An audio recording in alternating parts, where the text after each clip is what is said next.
NDA Lok Sabha चुनाव की तैयारियों में लगा हुआ है। नरेंद्र मोदी को तीसरी बार प्रधानमंत्री बनाने की तैयारी कर रहा है, तो वहीं विपक्षी गठबंधन इंडिया के अंदर अभी सीट बंटवारे को लेकर बात तक नहीं बन पा रही है।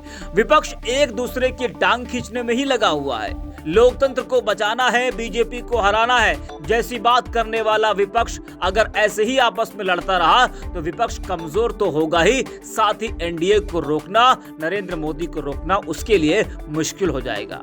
आपको बता दें कि सपा बसपा में जो जुबानी जंग चल रही है उससे राजनीतिक गलियारों में हलचल मची हुई है, जिसका पूरा फायदा बीजेपी को मिलता हुआ दिखाई दे रहा है और बीजेपी इसका फायदा भी उठाना चाहेगी, क्योंकि मायावती अभी किसी भी गठबंधन का हिस्सा नहीं है। लेकिन सपा आरएलडी को छोड़कर इंडिया गठबंधन के बाकी दल और एनडीए गठबंधन भी चाहता है कि मायावती उनके साथ आकर लोकसभा का चुनाव लड़े, लेकिन मायावती अभी फैसला नहीं कर पा रही है कि उन्हें करना क्या है। वैसे मायावती ने बीते साल ऐलान कर दिया था कि वो अकेले ही चुनाव लड़ेंगी, किसी के साथ उनका गठबंधन नहीं होगा, लेकिन बाद में कुछ ऐसे बयान उनके आए जिससे लगा कि शायद मायावती का भी मन है इंडिया गठबंधन में शामिल होने का। लेकिन ये मायावती है, कुछ कहा नहीं जा सकता, कब किसके साथ चली जाए, कब पलट जाए, कोई भरोसा नहीं।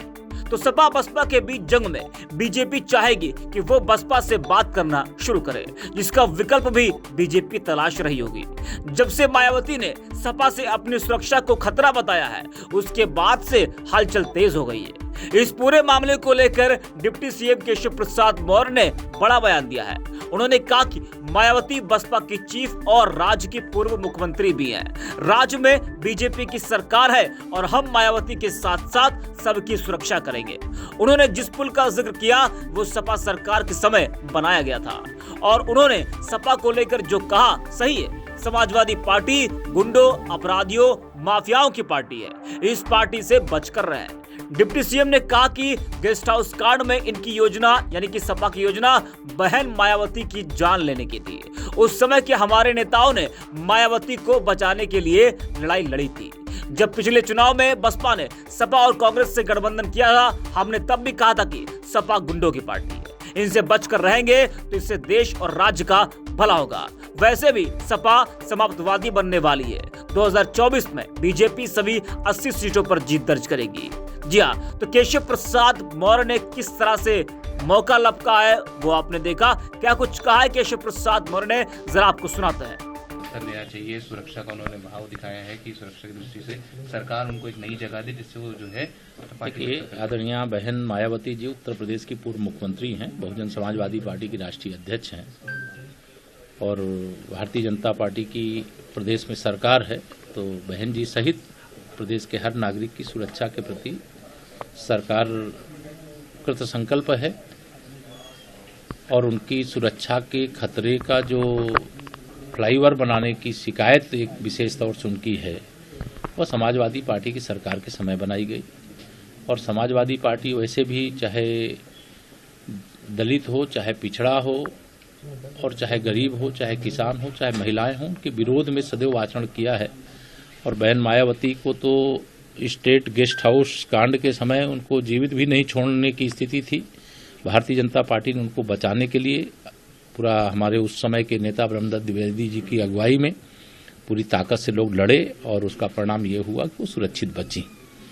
और आज मैं जब ये बात उनका ट्वीट मैंने भी देखा है, आप सबके सवाल के क्रम में बता रहा हूं।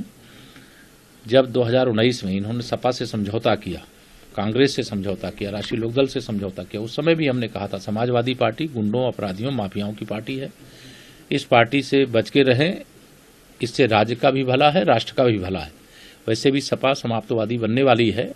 2024 में 80 की 80 लोकसभा सीटें उत्तर प्रदेश की भारतीय जनता पार्टी गठबंधन जीतेगा। तो सुना आपने किस तरह से केशव प्रसाद मौर्य ने ये मौका लपका है, वो आपने देखा।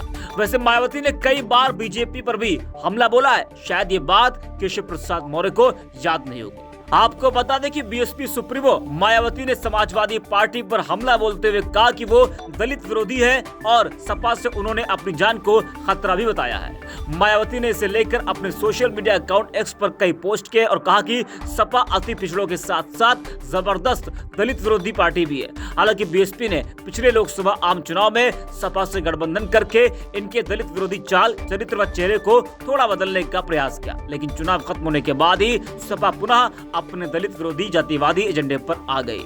तो सपा और बसपा के बीच किस तरह से जुबानी जंग हो रही है, ये आप देख रहे हैं और इसका पूरा फायदा बीजेपी उठा रही है।